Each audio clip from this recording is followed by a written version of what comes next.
ನಮಸ್ತೆ ರುಚಿ ಕಾರ್ಯಕ್ರಮಕ್ಕೆ ನಿಮಗೆಲ್ಲರಿಗೂ ಪ್ರೀತಿಯ ಸ್ವಾಗತ. ಇದು ಅಡುಗೆ ಮನೆ, ನಮ್ಮದು ಹೊಸ ರುಚಿ ನಿಮ್ಮದು.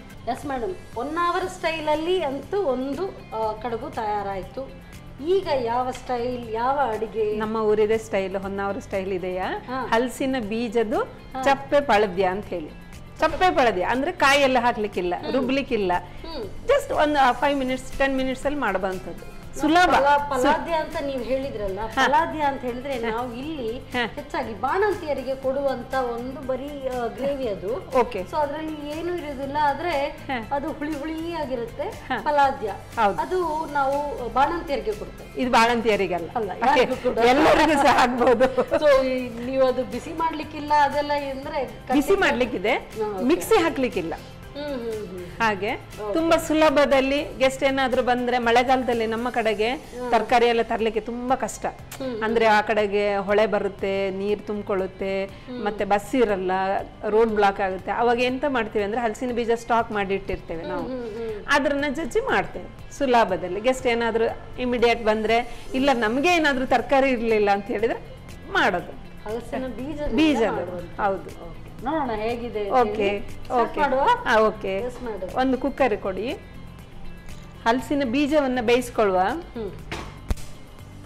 ಸ್ವಲ್ಪ ನೀರು ಹಾಕಿ ನೋಡ್ಕೊಳ್ಳಿ. ಸಾಕು ಸಾಕು. ಇದು ಹಲಸಿನ ಬೀಜವನ್ನ ನೀವು ಒಣಗಿಸಿ ಇಟ್ಟಿರುವಂತದ್ದ, ಹಸಿ ಹಸಿ ಇರಬೇಕಾ? ಹೇಗಿದ್ರು ಆಗುತ್ತೆ, ಆದ್ರೆ ಮಳೆಗಾಲದಲ್ಲಿ ಮಾಡೋದ್ರಿಂದ ಒಣಗಿರುತ್ತೆ ಅದು. ಹಾಗೆ ತೆಗ್ದಿಟ್ಟಿರ್ತೀವಿ. ಬೇಸಿಗೆಗಾಲದಲ್ಲಿ ಹಲಸಿನ ಹಣ್ಣು ಆಗುವಾಗ್ಲೂ ಆದ್ರೆ ಹಸಿದು ಸಹ ಮಾಡ್ಬೋದು. ಹಸಿದು ಮಾಡುವಾಗ ಅದಕ್ಕೆ ಹಲಸಿನ ತೋಳೆ ಅಂತೀವಲ್ಲ, ಕಾಯಿದು, ಅದ್ರ ಸಹ ಹಾಕ್ಬೋದು. ಅದು ಹಾಕಿದ್ರೆ ಇನ್ನೊಂಥರ ಟೇಸ್ಟ್ ಬರುತ್ತೆ, ತುಂಬಾ ಟೇಸ್ಟ್ ಬರುತ್ತೆ. ಇದು ಒಣಗಿರೋದು, ಯಾಕೆಂದ್ರೆ ಮಳೆಗಾಲದಲ್ಲಿ ನಮ್ಗೆ ಆಗ್ಲಿಕ್ಕಿಲ್ಲ ಅಲ್ಲ, ಅದಕ್ಕೆ ಮಳೆಗಾಲಕ್ಕೆ ಸ್ಟೋರ್ ಮಾಡೋದಾದ್ರೆ ಒಣಗಿಸ್ಬೇಕು. ಹೌದು. ಕುಕ್ಕರ್ ಮುಚ್ಚಲ ಹಾಕುವ. ಅಷ್ಟೇ ಸಾಕ? ನೀರು ಸಾಕು ಸಾಕು. ಎಷ್ಟು ವಿಸಿಲ್ ಬರ್ಬೇಕಾಗತ್ತೆ? ಒಂದು 3-4 ಬೇಕು. ಅದು ಆಕ್ಚುಲಿ ಹಲಸಿನ ಬೀಜದ ಮೇಲೆ ಡಿಪೆಂಡ್. ಎಷ್ಟು ಹಳತ್ತು, ನೀವು ತುಂಬಾ ಹಳತ್ತಾದ್ರೆ ತುಂಬಾ ಟೈಮ್ ತಗೊಳುತ್ತೆ. ಹೌದು ಹೌದು. ಸೊ ರೀಸೆಂಟ್ ಒಣಗಿಸಿದ್ದೀರಿ ಅಂದ್ರೆ ಬೇಗ. ಹೌದು, ಅಷ್ಟೇ, ಅದು ಡಿಫ್ರೆನ್ಸ್ ಇರೋದು ಅಷ್ಟೇ. ಇದು ರೀಸೆಂಟ್ ಇದೆ. ಹೌದು. ಅದ್ರ ಕಲರ್ ನೋಡುವಾಗ ಗೊತ್ತಾಯ್ತು, ಅದಕ್ಕೆ ನಾನು ಕೇಳಿದ್ದು ಹಸಿಯಾ ಏನು ಅಂತ ಹೇಳಿ. ಅಂದ್ರೆ ಅಷ್ಟೊಂದು ಹಸಿ ಅಲ್ಲ, ಒಣಗಿರೋದೆ. ಅದ್ರ ತೀರ ಕಟಿ ಒಣಗಿರೋದಲ್ಲ. ಅಷ್ಟು ಒಣಗಿದ್ರೆ ಸ್ವಲ್ಪ ಇದಾಗುತ್ತೆ, ಕಲರ್ ಚೇಂಜ್. ಹೌದು. ಸೊ ಇದು ಬಹುಶಃ ಹಾಗಾದ್ರೆ ಬೇಗ ಬೇಯುತ್ತೆ. ಹೌದು, ಬೇಗ ಬೇಯುತ್ತೆ. ಸೊ ಹಲಸಿನ ಬೀಜದಿಂದ ಇದೊಂದು ಗ್ರೇವಿ ಅಂತೂ ಮಾಡ್ತಿದ್ದೀರಿ. ಬೇರೆ ಏನೆಲ್ಲ ಖಾದ್ಯಗಳನ್ನ ಮಾಡ್ತಾರೆ ಆ ಕಡೆ ಹೊನ್ನಾವರ? ತುಂಬಾ ಮಾಡ್ತಾರೆ ನಮ್ಮ ಕಡೆ. ಏನಿಲ್ಲ, ಹಲಸಿನ ಹಣ್ಣಿನ ಕಡುಬು ಮಾಡ್ತೀವಿ, ಹಲಸಿನ ಬೀಜದ ಸಾಂಬಾರು, ಮತ್ತೆ ಹಲಸಿನ ಬೀಜದಲ್ಲಿ ಉಂಡೆ ಕಡುಬು ಅಂತ ಮಾಡ್ತಾರೆ. ಕೊನೆಗೆ ಇನ್ನೊಂದು ಸ್ವೀಟ್ ಬೇಯಿಸಿ ಮಾಡೋದು. ಹಲಸಿನ ಬೀಜದ ಬುಡ್ಡಣ್ಣ ಅಂತ ಮಾಡ್ತೇವೆ, ಪಂಚಗಜ್ಜೆ ತರನೇ ಅದು ಬುಡ್ಡಣ್ಣ ಅಂತ ಮಾಡ್ತೀವಿ. ಸ್ವಲ್ಪ ಲಾಸ್ಟ್ ಟೈಮ್ ಒಂದ್ಸರಿ ಮಾಡಿದ್ರ ಅಂತ ಈ ಬುಡ್ಡಣ್ಣನ? ಹೌದು ಅಲ್ವಾ? ನಾನ್ ಮಾಡಿರ್ಲಿಲ್ಲ, ಯಾರೋ ಮಾಡಿದ್ದಾರೆ, ನನಗೆ ಆ ಹೆಸರು ಫೆಮಿಲಿಯರ್ ಅನ್ನಿಸ್ತದೆ. ಹೌದು ಹೌದು. ಅದನ್ನ ಒಬ್ರೊಬ್ರು ಹಾಗೆ ಪಂಚಗಜ್ಜೆ ತರ ತುಪ್ಪ ಹಾಕಿ ತಿಂತಾರೆ, ಇನ್ನೊಬ್ರು ಬಾಳೆ ಎಲೆ ಉಂಡೆ ಕಟ್ಟಿ ಬಾಳೆ ಎಲೆಯಲ್ಲಿ ತಟ್ಟಿ ಇದು ಚಪಾತಿ ಬಂಡಿ ಮೇಲೆ, ದೋಸೆ ಕಾವಲಿ ಮೇಲೆ ಸುಡ್ತಾರೆ. ಹಾಗೂನು ಮಾಡ್ತಾರೆ, ಹೀಗೂನು ಮಾಡ್ತಾರೆ. ಅದು ಮನೆಯಲ್ಲಿ ಇರೋರು ಡಿಪೆಂಡ್ ಯಾವ ಟೈಪ್ ಅಲ್ಲಿ ತಿನ್ಲಿಕ್ಕೆ ಇಷ್ಟಪಡ್ತಾರೆ. ಹೌದು ಹೌದು, ಹಾಗೆ.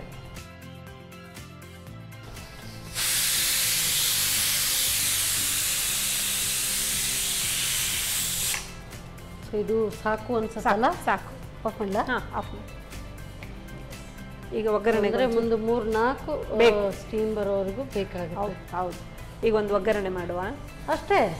ಅಷ್ಟೇ, ಬೇರೆ ಎಂತ ಮಾಡ್ಲಿಕ್ಕಿಲ್ಲ. ಅಂದ್ರೆ ಒಗ್ಗರಣೆ ತೆಗೆದು ಅದಕ್ಕೆ ಹಾಕೋದು. ಹಾಗಾದ್ರೆ ಸ್ವಲ್ಪ ಸ್ಟೀಮ್ ಬಿಡ್ಲಿ. ಸ್ಟೀಮ್ ಬಿಡೋವರೆಗೂ ವೇಟ್ ಮಾಡ್ಬೇಕಾಗುತ್ತೆ. ಅದನ್ನ ಏನು ಮ್ಯಾಶ್ ಮಾಡಿ ಗ್ರೈಂಡ್ ಮಾಡ್ಕೊಳ್ಳೋದು? ಬೇಕಾದ್ರೆ ಮಾಡ್ಕೊಳ್ಬೋದು, ಅದು ಸ್ಮ್ಯಾಶ್ ಮಾಡ್ಬೋದು. ಆದ್ರೂ ಅಷ್ಟು ಮೆತ್ತಗಾಗಿರುತ್ತೆ ಅದು. ಸೌಟಲ್ಲಿ ಒಂದ್ಸಲ ಹಿಂಗ್ ಮಾಡ್ಕೊಂಡ್ರೆ ಸಾಕಾಗಿರುತ್ತೆ, ಇಲ್ಲ ಅಂತಲ್ಲ. ಇನ್ನೂ ಚೂರು ಗಟ್ಟಿ ಸಾರು ಬೇಕು ಹೇಳಿದ್ರೆ ಮಿಕ್ಸಿಗೆ ಹಾಕೊಳ್ಬೋದು. ಹಾಗೆ ಅಷ್ಟೇ. ತುಂಬಾ ತಿಕ್ಕಬೇಕು? ತುಂಬಾ ಇಲ್ಲಾದ್ರೆ ಅದು ಹೋಳು ಬೇಕು, ಹಾಗೆ ಇಟ್ಕೊಳ್ಬಹುದು ಅಷ್ಟೇ. ಆಗಿದೆ ನೋಡೋಣ. ಸ್ಟೀಮ್ ಬಿಟ್ಟಿದೆ. ಓಪನ್ ಮಾಡೋಣ. ಬೆಂದು ಓಪನ್ ಆಗಿದೆ. ಈ ತರ ಬೇಯಬೇಕು. ತಿಕ್ಕಬೇಕು ಅಂತ ಹೇಳಿದ್ರೆ ಈ ಬೀಜಗಳನ್ನ ಒಂದ್ ಸ್ವಲ್ಪ ಮಿಕ್ಸಿಗೆ ಹಾಕೊಳ್ಬಹುದು. ಬೇಡ ನಮ್ಗೆ ಬೀಜ ತಿನ್ಲಿಕ್ಕೆ ಮಕ್ಕಳು ಸ್ವಲ್ಪ ಗಲಾಟೆ ಮಾಡ್ತಾರೆ, ನನಗೆ ಬೀಜ ಸಿಗಲ್ಲ ಅಂತ ಹೇಳಿ, ಹಾಗಿದ್ದವ್ರು ಹೀಗೆ ಬಿಟ್ಕೊಳ್ಬಹುದು. ಅಷ್ಟೇ ಅದರಲ್ಲಿ. ಓಕೆ, ಇದಕ್ಕೆ ಎಂತ ಇಲ್ಲ. ಈಗ ನೆಕ್ಸ್ಟ್ ಒಂದು ಒಗ್ಗರಣೆ ಹಾಕುವ, ಗಮ್ಮತ್ತಿನ ಒಂದು ಒಗ್ಗರಣೆ ಅಷ್ಟೇ, ಒಂದು ಗಮ್ಮತ್ತಿನ ಒಗ್ಗರಣೆ. ಓಹೋ, ಏನು ನೀರು ಏನು ಬೇಕಾದ್ರೆ ಹಾಕೊಳ್ಳೋಣ ಮತ್ತೆ. ಸ್ವಲ್ಪ ಒಗ್ಗರಣೆಗೆ ಇದಕ್ಕೆ ಸ್ವಲ್ಪ ತುಪ್ಪ ಹಾಕುವ. ಸೊ KC ಅವರ ಶುದ್ಧ ಹಸುವಿನ ತುಪ್ಪ, ಒಳ್ಳೆ ಫ್ಲೇವರ್ ಟೇಸ್ಟ್ ಎಲ್ಲವೂ ಕೂಡ ಕೊಡುವಂತ ಒಂದು ತುಪ್ಪ. ಸಾಕಾ? ಸಾಕು ಸಾಕು ಸಾಕು. ತುಂಬಾ ತೀರಾ ಸಿಂಪಲ್. ಇದಕ್ಕೆ ಅಂದ್ರೆ ಇದು ಇಷ್ಟೇ ತೇಳು, ಅದರ ಬೇಯಿಸಿದ ನೀರಷ್ಟೇನಾ ಇನ್ನು ಬೇಕಾದ್ರೆ ನೀರು ಹಾಕೋಬೇಕು, ಒಂದು ಸ್ವಲ್ಪ ಹಾಕ್ಬೇಕು. ಯಾಕಂದ್ರೆ ನಾವ್ ಎಂತ ಮಾಡಿದ್ವಿ ಅಂತ ಹೇಳಿದ್ರೆ ಅದು ಬೇಯ್ಲಿಕ್ಕೆ ಅಷ್ಟೇ ನೀರು ಹಾಕಿದ್ವಿ. ಜಾಸ್ತಿ ಹಾಕಿದ್ರೆ ಕುಕ್ಕರ್ ಇಂದ ಉಕ್ಕು ಬರುತ್ತೆ.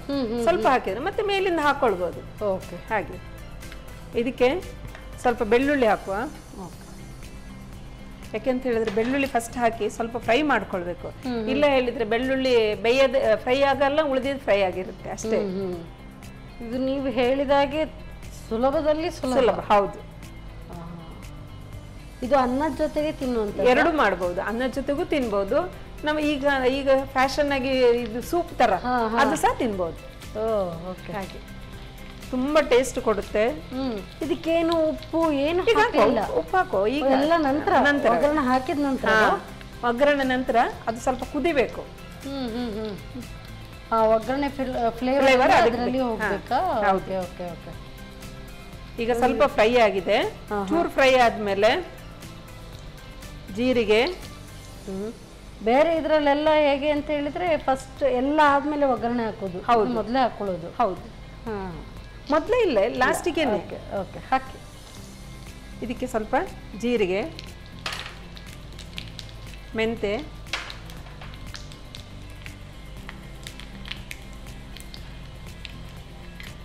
ಇದಕ್ಕೆ ಸ್ವಲ್ಪ ಸಾಸಿವೆ,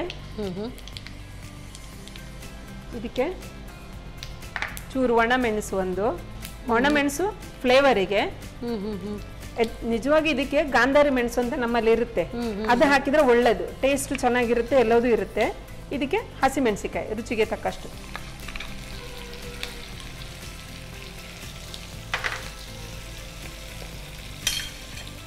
ಈಗ ಸ್ವಲ್ಪ ಬೆಂದಿದೆ ಅದು, ಅದಕ್ಕೆ ಸ್ವಲ್ಪ ಹಿಂಗ್ ಹಾಕುವ. ಹಿಂಗಿನ ಫ್ರಂಟ್ ಇದ್ರಲ್ಲಿ ಹಾಕಿದ್ರೆ ತುಂಬಾ ಜಾಸ್ತಿ ಆಗುತ್ತೆ, ಹಿಂದ್ಗಡೆ ಇದರಿಂದ ಹಾಕುವ. ಆಯ್ತಾ? ಇದು ಆಯ್ತು, ಅದಕ್ಕೆ ಹಾಕಿ. ಓಕೆ, ಇದಿನ್ನು ಬೇಕಾ? ಇದು ಬೇಯಿಸ್ಲಿಕ್ಕೆ ಉಂಟಲ್ಲ? ಹೌದು. ಈಗ ಇದಕ್ಕೆ ಸ್ವಲ್ಪ ನೀರು ಹಾಕಿ. ಈಗ ಸಾಕು. ಇದಕ್ಕೆ ರುಚಿಗೆ ತಕ್ಕಷ್ಟು ಉಪ್ಪು. ಇದರಲ್ಲಿ ಈಗ ಇನ್ನು ಕುದಿಬೇಕು ಅಷ್ಟೇ, ಕುದಿಬೇಕು. ಓ, ಬಹಳ ಸುಲಭ. ಆದ್ರೆ ಸ್ವಲ್ಪ ಪ್ರೋಸೆಸ್ ಡಿಫ್ರೆಂಟ್. ಅಂದ್ರೆ ಒಗ್ಗರಣೆ ನಾವು ಏನಾದ್ರೂ ಬೇರೆ ಪಾತ್ರೆಯಲ್ಲಿ ಮಾಡ್ತೇವೆ ಅಂದ್ರೆ ಅದರಲ್ಲಿ ಒಗ್ಗರಣೆ ಹಾಕಿ ಇದನ್ನ ಬೇಯಿಸಿದನ್ನ ಹಾಕ್ಬೋದು, ಹಾಗೂ ಮಾಡ್ಬೋದು. ಇದು ಸ್ವಲ್ಪ ದಪ್ಪ ತಳ ಇದ್ರೆ ಒಳ್ಳೇದು. ದಪ್ಪ ತಳದ್ದು ಬೇಕಾ? ಸ್ವಲ್ಪ ಒಳ್ಳೇದು. ಯಾಕೆಂತ ಹೇಳಿದ್ರೆ ಹೊತ್ತಿ ಹೋಗುತ್ತೆ, ಸ್ವಲ್ಪ ನೀರು ಇರೋದಲ್ಲ ಅದಕ್ಕೆ. ಅದು ಮತ್ತೆ ಹಲಸಿನ ಬೀಜ ಸ್ವಲ್ಪ ಅಂಟು ಅದು. ಹಾಗೆ ಇದಕ್ಕೆ ಗಾಂಧಾರಿ ಮೆಣಸು ಹಾಕಿದ್ರೆ ತುಂಬಾ ಟೇಸ್ಟ್. ಈಗ ಅದು ಕುದೀತಾ ಇದೆ. ಕುದಿಯುವಾಗ ಅದಕ್ಕೆ ಹುಳಿಗೋಸ್ಕರ, ಯಾಕೆಂದ್ರೆ ಖಾರ ಜಾಸ್ತಿ ಇರುತ್ತಲ್ಲ, ಹುಳಿಗೋಸ್ಕರ ಸ್ವಲ್ಪ ನಿಂಬೆ ಹುಳಿ ಹಾಕಿದ್ರೆ ಆಯ್ತು. ಇಷ್ಟು, ಅದು ಜಾಸ್ತಿ ಬೇಕಂತಿಲ್ಲ, ಸ್ವಲ್ಪ ಇಷ್ಟು ಸಾಕು. ಆಯ್ತಾ? ಇದು ಆಯ್ತು. ಅರೆ ವಾ, ಜಟ್ಪಟ್ ಜಟ್ಪಟ್ ಅಂತ ತಯಾರಾಗುತ್ತೆ.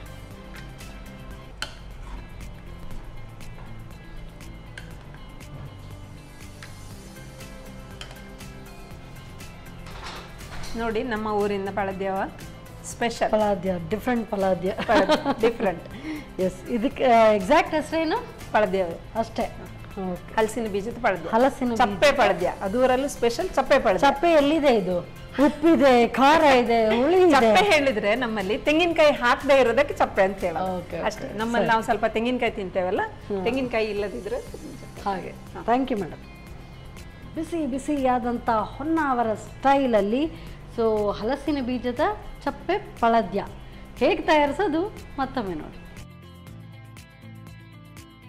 ಹಲಸಿನ ಬೀಜದ ಸಪ್ಪೆ ಪಳದ್ಯ ತಯಾರಿಸುವ ವಿಧಾನ. ಮೊದಲಿಗೆ ಕುಕ್ಕರ್ನಲ್ಲಿ ಹಲಸಿನ ಬೀಜವನ್ನು ಮುಳುಗುವಷ್ಟು ನೀರು ಹಾಕಿ 4 ರಿಂದ 5 ವಿಸಿಲ್ ಬರುವವರೆಗೂ ಬೇಯಿಸಿ. ನಂತರ 1-2 ಚಮಚದಷ್ಟು ತುಪ್ಪವನ್ನ ಬಿಸಿ ಮಾಡಿಕೊಂಡು 8 ರಿಂದ 10 ಎಸಳು ಬೆಳ್ಳುಳ್ಳಿಯನ್ನು ಹುರಿದು, ಅರ್ಧ ಚಮಚ ಜೀರಿಗೆ, 1/4 ಚಮಚ ಮೆಂತೆ, ಸಾಸಿವೆ, 1 ಒಣಮೆಣಸು, ಹಸಿಮೆಣಸು, ಹೀಂಗು ಹಾಕಿ ಒಗ್ಗರಣೆ ಮಾಡಿಕೊಂಡು ಸ್ವಲ್ಪ ನೀರು, ರುಚಿಗೆ ತಕ್ಕಷ್ಟು ಉಪ್ಪು ಹಾಕಿ ಕುದಿಸಿ. ಕುದಿ ಬಂದ ನಂತರ ಅರ್ಧ ನಿಂಬೆಯ ರಸ ಹಾಕಿ 1-2 ನಿಮಿಷ ಕುದಿಸಿಕೊಳ್ಳಿ. ಈಗ ರುಚಿಕರವಾದ ಹಲಸಿನ ಬೀಜದ ಸಪ್ಪೆ ಪಳದ್ಯ ತಯಾರು. ಸರಿ, ಹಾಗಾದ್ರೆ ಒಂದಂತೂ ಕಡುಬು, ಇನ್ನೊಂದು ಪಲದ್ಯ ಹೊನ್ನಾವರ ಸ್ಟೈಲ್ ಅಲ್ಲಿ. ಹೌದು. ಸೊ ಫಸ್ಟ್ ಇದು ಟೇಸ್ಟ್ ನೋಡೋಣ. ಓಕೆ. ಇದಕ್ಕೆ ಏನಿದು ಚಟ್ನಿ ಮತ್ತೆ ಬಾಳೆಹಣ್ಣು ರಸಾಯನ. ನಮ್ಮ ಮನೆಯಲ್ಲಿ ನನ್ಗೆಲ್ಲ ಚಟ್ನಿ ಬೇಕು, ನನ್ನ ಮಗನಿಗೆಲ್ಲ ನಮ್ಮ ಮನೆಯವರಿಗೆಲ್ಲ ರಸಾಯನ ಬೇಕು. ಅದು ಚಟ್ನಿನೂ ಸಹ ಬೇರೆದೆಂತಿಲ್ಲ, ತೆಂಗಿನಕಾಯಿ ಮತ್ತೆ ಅದ್ರದ್ದು ಮೊಗೆಕಾಯಿದು ಸಿಪ್ಪೆದು. ಓ, ಸೊ ಇದು ಅಂದ್ರೆ ಸಾಂಬಾರ್ ಸೌತೆ ಸಿಪ್ಪೆಯಿಂದ ಮಾಡಿದ್ದೀವಿ. ನೋಡೋಣ, ಸ್ವಲ್ಪ ಇದರಲ್ಲಿ ಸ್ವಲ್ಪ ಸ್ವೀಟ್ ಅಲ್ಲಿ ಸ್ವಲ್ಪ ಇದಾಗುತ್ತೆ. Okay okay. ಇನ್ನೊಂದೆಂತ ಹೇಳಿದ್ರೆ, ನಾವು ಆ ಮೊಗೆಕಾಯಿಂದ ಯಾವುದನ್ನು ಬಿಸಾಡಲ್ಲ. ಸಿಪ್ಪೆದು ಚಟ್ನಿ, ಅದ್ರದ್ದು ಮೇಲೆ ವೈಟ್ ಇರೋದು ಕಡುಬು, ಅದ್ರದ್ದು ಬೀಜದು ತಂಬಳಿ, ಎಲ್ಲ ಕಸದಿಂದ ರಸ ಮಾಡಿ. ಹೌದು ಹೌದು. ಸೂಪರ್. ಸೊ ನೀವು ಟೇಸ್ಟ್ ನೋಡಲ್ವಾ? ನಾನೇ ನೋಡ್ತಾ ಇದ್ದೀನಿ. ತಗೊಳ್ಳಿ. ಸೊ ಇದು ಹೇಗೆ ಆಗಿದೆ? ಹಲಸಿನ ಬೀಜ, ನಾನು ಸ್ವಲ್ಪ ದೂರ ಹಲಸಿನ ಬೀಜ ಅಂತ ಹೇಳಿದೆ. ಪರವಾಗಿಲ್ಲ, ಒಂದು ಬೀಜ ತಿನ್ನಿ. ಅದರ ರಸ ಇಲ್ಲಿದೆ, ಚಿಕ್ಕ ಪೀಸ್. ಓಕೆ.